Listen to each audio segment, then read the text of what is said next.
Marxism, as an ideology, has an understanding of society as being divided into classes.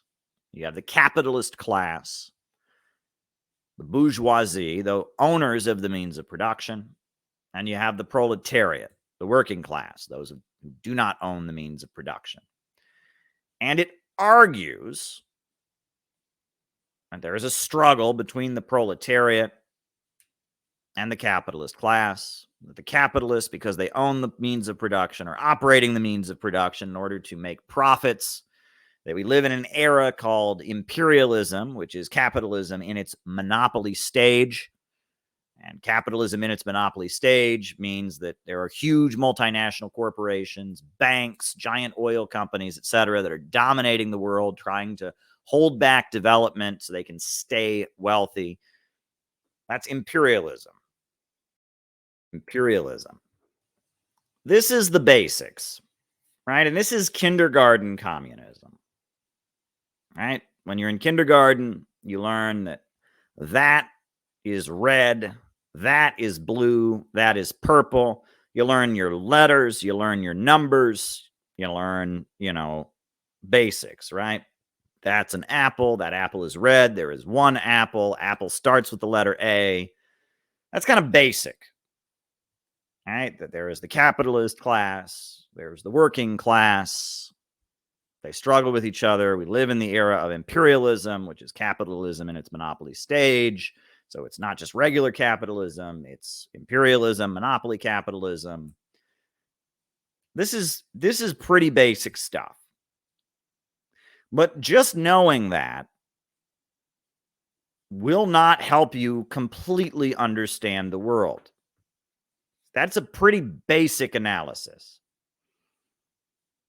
All right, if you're able to walk around and point at things and say, that is a capitalist, that is a worker, that is American imperialism, that is a country resisting U.S. imperialism, that's just basic. It's just basic analysis. And it's important. You need that. That's the foundation. Understanding the objective laws of history, that history marches forward. That's important. All right, that we go from hunter-gatherer civilization to slavery and feudalism, from feudalism to capitalism, that some countries around the world have entered the next stage of socialism, that imperialism is struggling to maintain its power, that, these are important things to know. These are important things to know, and you need to know the economics of capitalism, the tendency of the rate of profits to fall, the problem of overproduction, the general law of capitalist accumulation. These are important things to understand. But just knowing that does not help you understand everything. That just that level of knowledge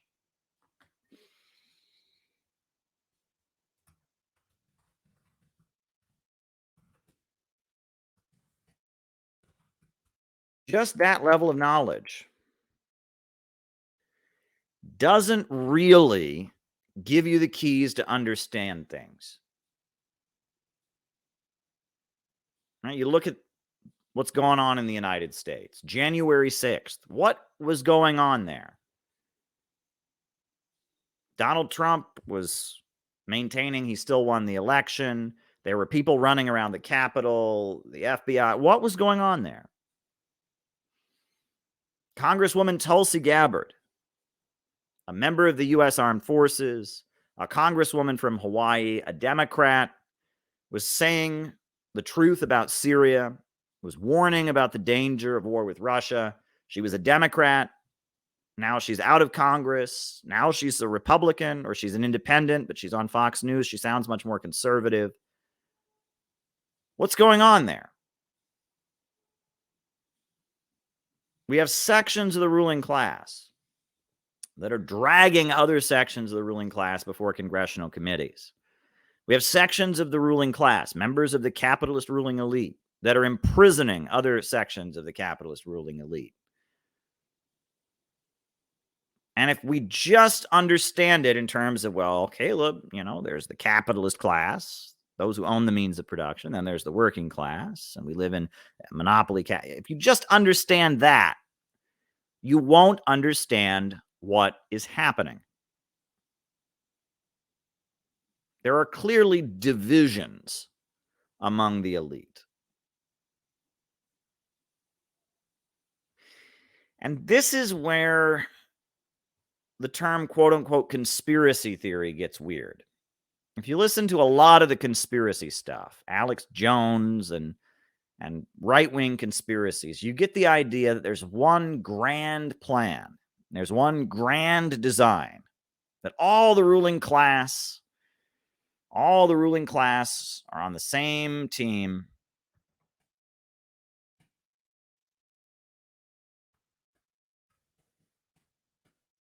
All the ruling class are on the same team. There's no divisions among them. There's no competing interests. And they're wrong. There are divisions among the ruling class. And those divisions get even more intense when you're in a long-term capitalist crisis. There are divisions.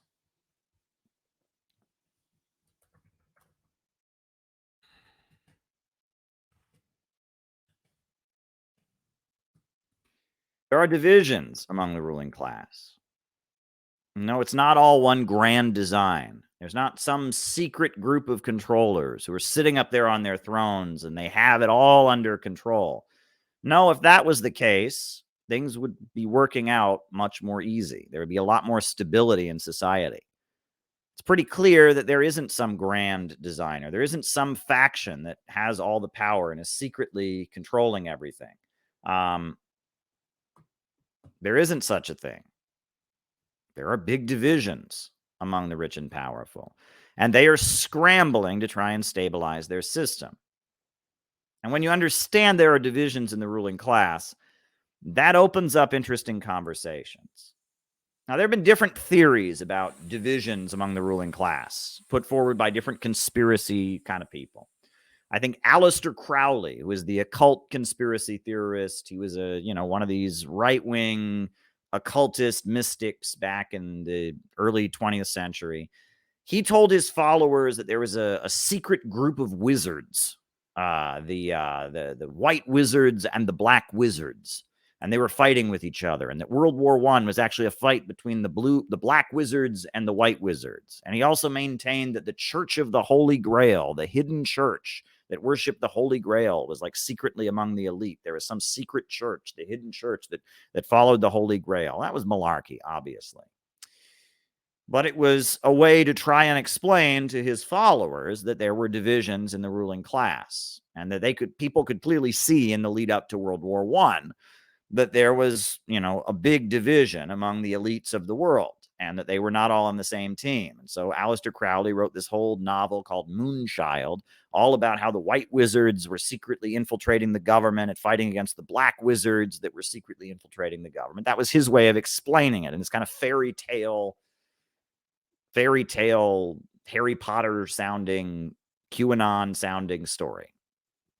Another idea that's floated out there is that since about the 1890s, Catholics, conservative Catholics, have talked about the Illuminati, right? The theory of the Illuminati, right? In Bavaria in like the 1600s, there was a group of wealthy people who were trying to conspire against the Catholic Church. They were arrested for it, and they had some kind of secret society, the Bavarian Illuminati. And so among Catholics that were kind of, arguing there was some kind of hidden war among the elite, there were theories that the Illuminati, the Bavarian Illuminati, still existed and was operating behind the scenes and was staging revolutions, right? You had the popes, the various popes in the 1800s and early 20th century condemning Freemasonry and arguing that Masonry was the secret conspiracy controlling things. Now we have QAnon, right? QAnon is the big conspiracy theory these days, right? That the idea is there's this secret cabal of Satan worshiping, blood drinking pedophiles, and they're in control of the government, but Donald Trump is fighting against them, and there's some person within the government with a Q level security clearance who's dropping the secrets, right? That was QAnon. However, there are some individuals who haven't tried to make up a fairy tale story. They haven't tried to write a science fiction novel. They haven't tried to talk about wizards or the Illuminati or the hidden church or lizard people, but they've actually tried to use scientific Marxism to explain the divisions in the ruling class, to understand the material interests of different capitalists, to understand the root causes of the crisis, and to map it out. And the first work of writing that does that is this pamphlet that I have referred to endlessly, The 18th Brumaire of Louis Bonaparte by Karl Marx. And it's not an easy pamphlet to read, but it's written in 1852, and Karl Marx is living in France.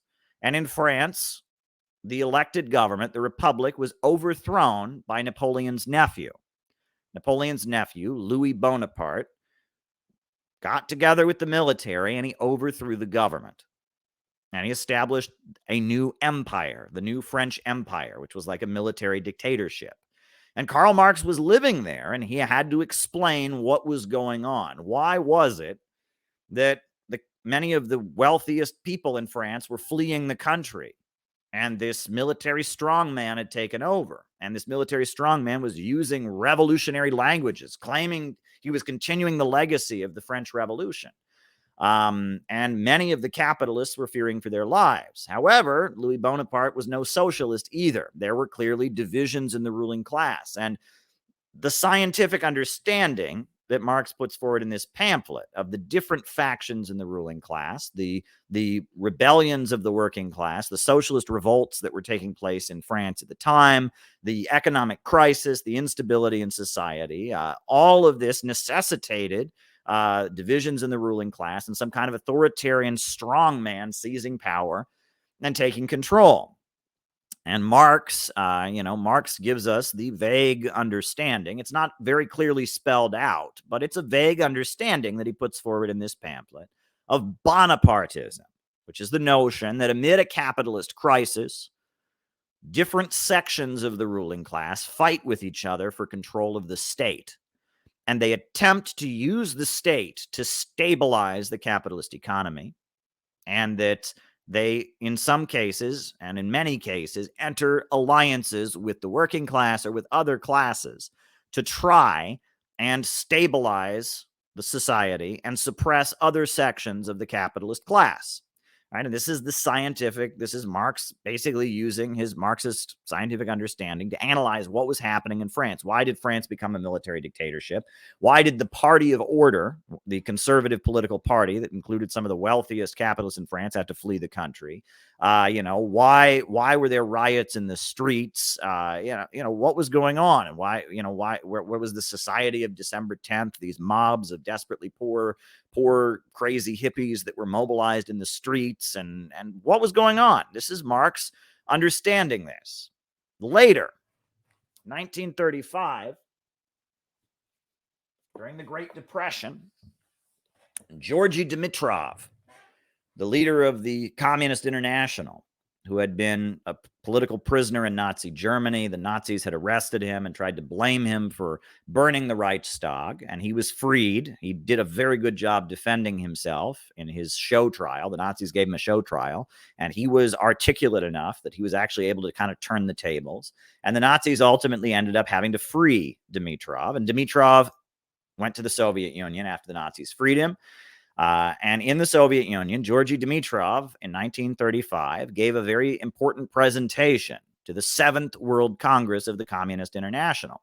And in that presentation, he divided the capitalist class of the world between the fascist bourgeoisie and the democratic bourgeoisie. And he noted that in Germany and in Italy, but also in Britain and in the United States and in France and many other countries, there was a clear division in the ruling class, and that some of the capitalists wanted to establish a full-on fascist state, and some of the capitalists wanted to maintain the veneer of democracy and free elections and freedom of speech, etc. And that there was a division between the democratic bourgeoisie and the fascist bourgeoisie, and that communists, he argued, should strategically align themselves with the democratic bourgeoisie against the fascist bourgeoisie, and that this alliance to defeat fascism could open the door to a socialist revolution. And that was the strategic orientation of the Communist International during what was called the Popular Front period. Previous to that, the communists had said the main enemy was social democrats, those who preach socialism but practice fascism, the reformist elements that were holding back the revolution.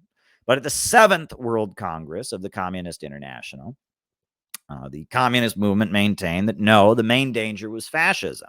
So communists should sit at the center of a united front against fascism. And that united front would include labor unions, it would include social democrats, it would include artists and intellectuals, and it would also include some of the wealthiest people, some of the capitalists. In the United States, that alliance included Franklin Roosevelt. The communists had hated Roosevelt when he first got elected, but in 1936, they were decisive in making Roosevelt get reelected. They put every effort into supporting him. The CIO, the Congress of Industrial Organizations, and Earl Browder and the Communist Party in 1936 worked really hard to secure the election of Roosevelt because they understood that Roosevelt was part of this democratic bourgeoisie that was in a life and death struggle with the fascist bourgeoisie. That was the tactical orientation of the Communist International. And again, this is breaking out of kindergarten communism. All right, this notion that some people have that if we just sit there and we say, well, the capitalists are all bad, the workers are all good, we need socialism, that's the basics, right? That's kindergarten. But if you're actually engaging in the art of political struggle, you have to understand things at a much higher level. Classic example of this was when the movie JFK came out. Great movie by Oliver Stone about the assassination of John F. Kennedy. And it shows that some in the ruling class were threatened by John F. Kennedy, the military-industrial complex and others. They were threatened by John F. Kennedy. And it shows in the film, it depicts a conspiracy to assassinate JFK. And at the time that movie was released, Noam Chomsky and Howard Zinn both vehemently denounced the movie. And why did they denounce the movie? They said Kennedy's bad. They said Kennedy did the Bay of Pigs invasion, and attacked Cuba. And Kennedy, Kennedy was not as supportive of the civil rights movement as he could have been. And, Kennedy was a backstabber and all of that. So clearly that somehow, because Kennedy was bad, Kennedy was a capitalist. Kennedy was part of the ruling class. The Kennedy family were millionaires and wealthy people. Because Kennedy was not a communist. Because Kennedy was not an anti-imperialist. Because of that, somehow JFK, the movie, was wrong. Well, Michael Parenti, the Marxist writer, he debunked that. And he said, of course Kennedy is an imperialist. And of course Kennedy did the Bay of Pigs invasion. And of course Kennedy wasn't really a strong supporter of the civil rights movement. He wasn't consistent in supporting them. But that doesn't mean that there were not sections of the ruling class that were threatened by Kennedy. There were divisions in the ruling class. Just a couple days ago, there were new revelations about Lee Harvey Oswald having been used in CIA operations. And apparently it's been revealed now that some CIA sources have admitted that Lee Harvey Oswald was indeed involved in some of their anti-Cuba operations. They were infiltrating anti-Cuba groups, and that Lee Harvey Oswald was involved with some kind of CIA activity. So there were divisions in the ruling class. And if you look at it, it seems like the assassination of John F. Kennedy fits into those divisions. And just saying, well, no, Kennedy's bad. Kennedy's bad. He's part of the ruling class. See, we're the working class, and then there's this capitalist. That's kindergarten stuff. But if you're actually engaging in serious politics, and you're actually thinking about how we could get from capitalism to socialism, you have to understand things at a much deeper level. Karl Marx, he could have just sat there in 1851 and said, well, Louis Bonaparte is a capitalist, and the Party of Order, they're capitalists, and I'm for the workers, and so I'm not for either of them. He didn't do that. He understood that he had to understand the divisions in the ruling class. He had to understand why this military coup had happened. He had to understand why Louis Bonaparte was crushing his rivals. That if you are serious about engaging in the political process and actually trying to change things, you have to look at things not in terms of who's bad and who's good, who's a capitalist, who's a worker. You have to look at things scientifically and understand the divisions in the ruling class, why these divisions are taking place, and how we can enter the political process and maneuver within them in order to advance the struggle against imperialism, advance the struggle for justice for working families, and fight for a government of action that would feed the hungry people, would break the United States out of this rotten system of imperialism. And this is what makes these streams so important. You know, I like to get on here and orate. I like to get on here and tell stories. But the analysis that we put forward on these streams is largely valued by people because it has this kind of understanding. We don't just sit here every night and say capitalism's bad, imperialism is bad, socialist countries are good. That wouldn't give you all anything. I wouldn't have anything valuable to say if that were the case, right? But by giving you an analysis of divisions within the ruling class and the military-industrial complex versus the big oil monopolies and the role of the Silicon Valley fascists, this is sophisticated politics. This is sophisticated politics. And if you want to have the kind of understanding that I have, you can't simply read Marx. Now, I showed you the important Marx pamphlet. That's Marx getting into this kind of thing. And I've recommended Georgy Dimitrov and, the Seventh World Congress. I've recommended a very important book by R. Palm Dutt called Fascism and Social Revolution, which explains the roots of the rise of fascism in the 1930s.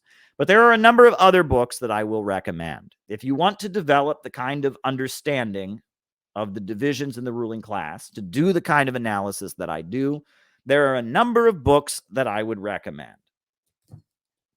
The first book I would recommend on this topic would be called Market Elections by Vince Copeland, How Democracy Serves the Rich. Vince Copeland, a founder of the Workers' World Party, goes through every election the United States had from the time the country was founded until 1976 and shows the divisions in the ruling class. He talks about the fights, in the early years. He talks about JFK and his assassination. He talks about the role of the Rockefellers and how the Rockefellers were pushed out of the Republican Party.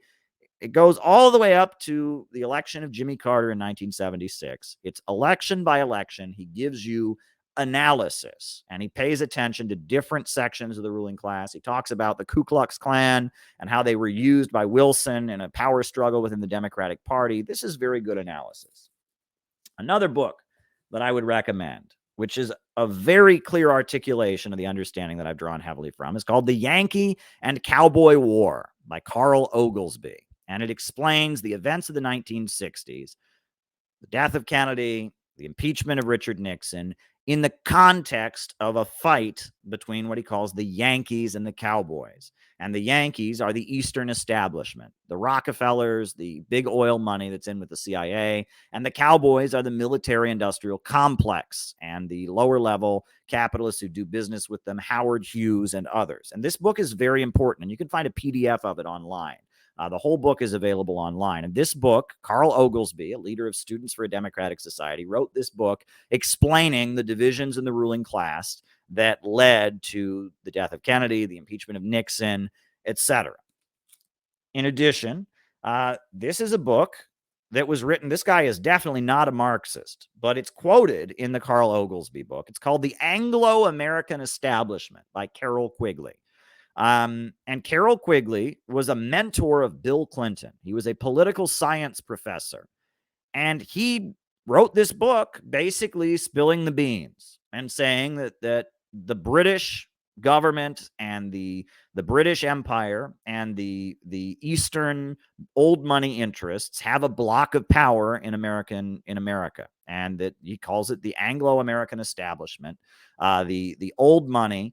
And he talks about how the Round Table Group that eventually led to the Council on Foreign Relations, the Rhodes Scholar Program, and other entities represent a very strong axis of power in the United States that he calls the Anglo-American establishment. And this is the British elite.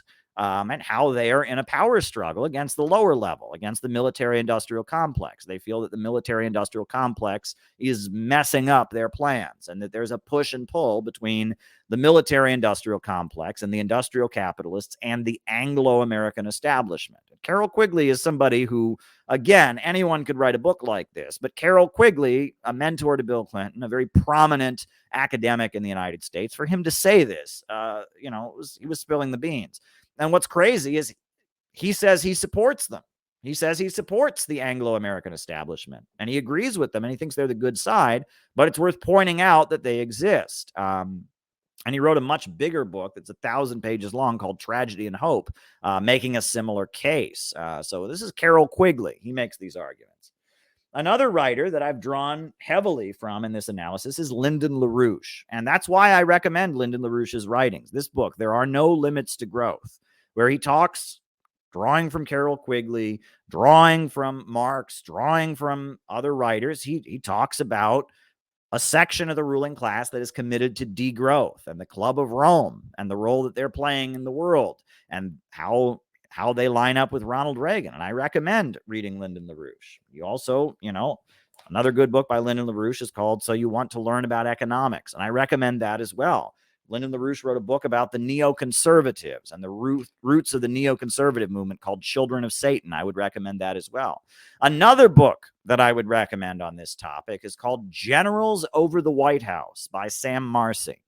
And Generals Over the White House is a book that Sam Marcy wrote, basically writing about how there was a revolt by the military-industrial complex against Jimmy Carter. And he wrote it at the time that Jimmy Carter was still president. He published this book called Generals Over the White House, documenting painstakingly how it was clear that within the Pentagon, there was a very big faction that wanted to remove Jimmy Carter, and that Jimmy Carter's support was coming from other sections of the ruling class. So those are my recommendations. If you want to start thinking scientifically about divisions in the ruling class, I recommend The Yankee and Cowboy War by Carl Oglesby, Market Elections by Vince Copeland. I recommend The Anglo-American Establishment by Carroll Quigley. I recommend Generals Over the White House by Sam Marcy. I recommend There Is No Limit to Growth by Lyndon LaRouche. I recommend Do You Want to Learn About Economics by Lyndon LaRouche. I recommend Children of Satan by Lyndon LaRouche. And I recommend, I think that's all of them. But this is when you dig into this stuff, we've left kindergarten. We've left kindergarten at that point, right? That doesn't mean we leave behind any of that, right? And we base everything on our understanding of capitalism, our understanding of the crisis being rooted in overproduction. I recommend the Arpalm Dutt book on fascism is really important. And I know that, that Peter Coffin quotes extensively from Arpalm Dutt in his new book, Less Sucks, Overpopulation, Eugenics, and Degrowth. He quotes extensively from Arpalm Dutt, and I recommend this book as well. We read from it on last night's stream. But if you want to understand, if you want to get out of kindergarten, and you want to understand the divisions in the ruling class, and what motivates them, and what goes on amid a crisis of overproduction, if you want to do what Marx did when Karl Marx was living in Paris in 1852 and understand the divisions in the ruling class, those books are a must. And it's by studying these works and their analysis that I have developed the analysis that I put forward on these streams. And the reason that I am so widely attacked, right? And we've talked about this. The reason that I'm so widely attacked is that for a long time, there was no discussion of Marxism or socialism in the United States. In the 90s, even in the early 2000s, you said you believed in socialism. People rolled their eyes and said, well, that doesn't work. The Soviet Union collapsed. You must be retarded. Everyone knows capitalism is the best system. But things have gotten so bad in the United States. The economy has gotten so bad. Living conditions have gone down that among the population, there is a rising interest in socialism. However, in order to control the population, in order to control this interest in socialism, there have been a number of people on the internet who have gotten support covertly from the government and from the power structure, and they've gotten blown up to be the voice of socialism. And they are endorsed by Hillary Clinton. They are advised by Dr. Steve Hassan, the cult guru. They are promoted by the New York Times and by the New Yorker magazine. And they are the ones who are supposed to tell us what socialism is. And in reality, they are working for the wealthiest capitalists. They're working for the Anglo-American establishment. They are working for the highest level capitalists. And they think the main danger is Donald Trump. But their effort is to keep all discussion of socialism on the level of kindergarten communism. That's what they're trying to do. They want to keep all discussion of Marxism at kindergarten level. This is a worker. This is a capitalist. That's what they want to do. And at the same time that they do that, they want to mobilize you and inoculate you against every socialist country. They want you to hate Cuba. They want you to hate Venezuela. They want you to hate China. They want you to hate North Korea. They want you to hate Vietnam, because they don't want you to listen to the analysis that these countries are putting forward. If you really want to understand where the socialist and communist movement is at, don't listen to socialists and communists in the United States. If you want to know where the socialist movement is at, get a copy of Kuei Shi, the Chinese Communist Party, their theoretical magazine. Right? This is the ideological magazine of the Chinese Communist Party. Go and read what they have to say. This is where Marxism is at in the 21st century, right? Go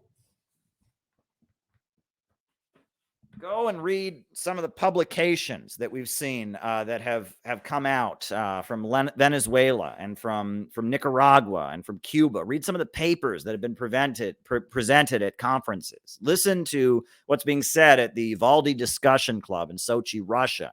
Listen to what's being put forward on Chinese media. This is where the socialist movement, where it's actually taken power and becoming the government, this is what they put forward. And they put forward a very sophisticated analysis. But there's a big effort to try and keep you in kindergarten, to keep you not understanding a higher level. Because if the Communist Party USA in the 1930s, during the Great Depression, had just said, well, there's the capitalist class and there's the working class, and then they never would have aligned with Roosevelt. And you never would have had the sit-down strike wave. And you never would have gotten Social Security and unemployment insurance. There's a good chance the USA may not have even been on the winning side against the Nazis in World War II. But the Communist Party understood there was a division in the ruling class. They entered a strategic alliance with Roosevelt. They built the labor movement. And because of that, great things happened.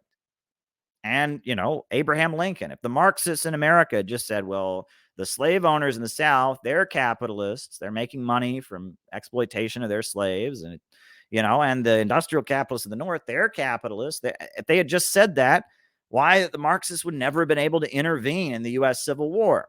And if you look around the world, all the great revolutions have happened after a series of strategic alliances on the part of the workers' movement and on a part of the socialist movement. The Bolsheviks had alliances. The Chinese communists had alliances.